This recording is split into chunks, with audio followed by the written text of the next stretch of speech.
Look at that samosa. Just look at that. Look at how incredible these look. Now these beef samosas just turned out incredibly delicious. Look at that. Absolutely no tunazita vipele in Kiswahili. Such a smooth samosa, really nice and crunchy, just absolutely amazing. So welcome back to Tali's Kitchen, everyone, and let's learn how to get this done.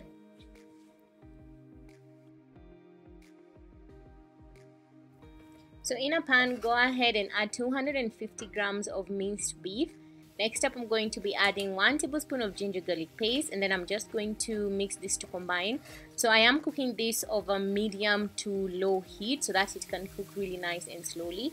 Once all the water is drained out, go ahead and add 1 large chopped onions, a little bit of chopped chilies, but this is optional. Just only add this if you love spicy food like me.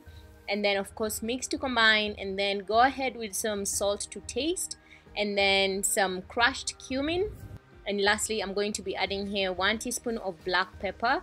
Now you don't want to cook your onions until water starts to drain out of them. So at this point I'm on very low heat, and then after this I'm just going to mix this for about 3 minutes, and then I'll switch off the heat and go in with some fresh coriander leaves. So you never want to cook your coriander leaves. These are going to cook while you fry your samosas in the oil.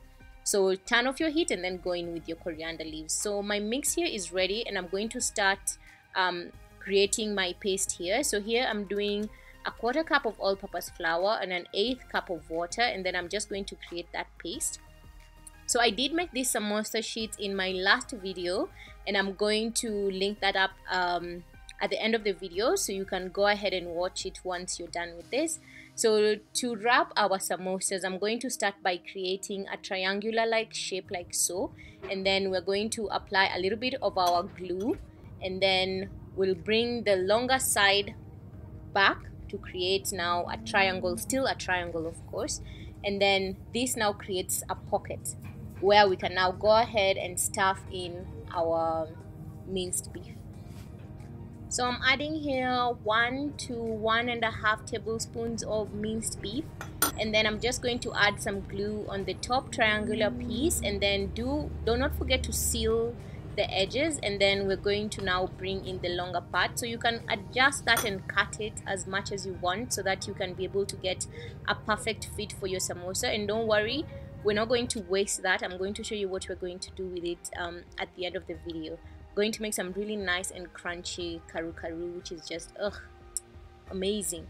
So this is done, and I'm just going to demonstrate again. What you want to do is start with creating a triangular shape with one edge, and then bring in the longer side, making sure that you seal the edge. And then once you create that triangular pocket, go in with 1 to 1.5 tablespoons of minced beef, and then we're going to bring in the first triangular piece by adding a little bit of glue on it and then sealing in our samosa.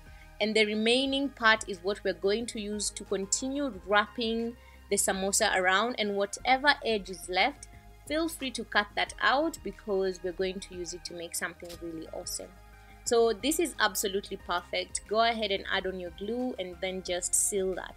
Do make sure you seal out all your edges because you don't want this to get oil inside when they're frying. So next up, I'm going to be frying this over medium heat, and my oil here is super hot. So one of the tips that I've learned over time to get samosas that doesn't have those round circles, okay, it's easier to explain in Kiswahili, samosa that doesn't have vipele, you know, you need to use very hot oil. And I did get a little bit of vipeles here, so I guess this is something that I have to curate over time, but most of them did turn out well. So the first tip here is make sure your oil is nice and hot before you go in with your samosas, or you will get those vipeles.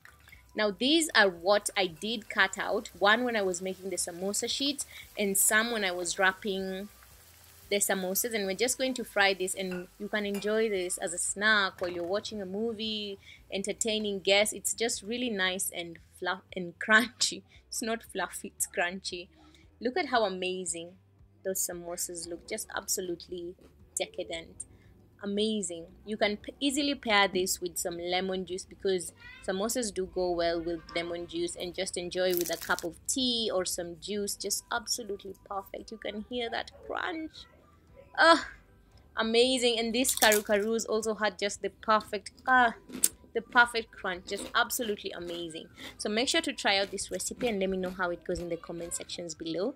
Remember to like, to subscribe, and to share, and I will see you all next time.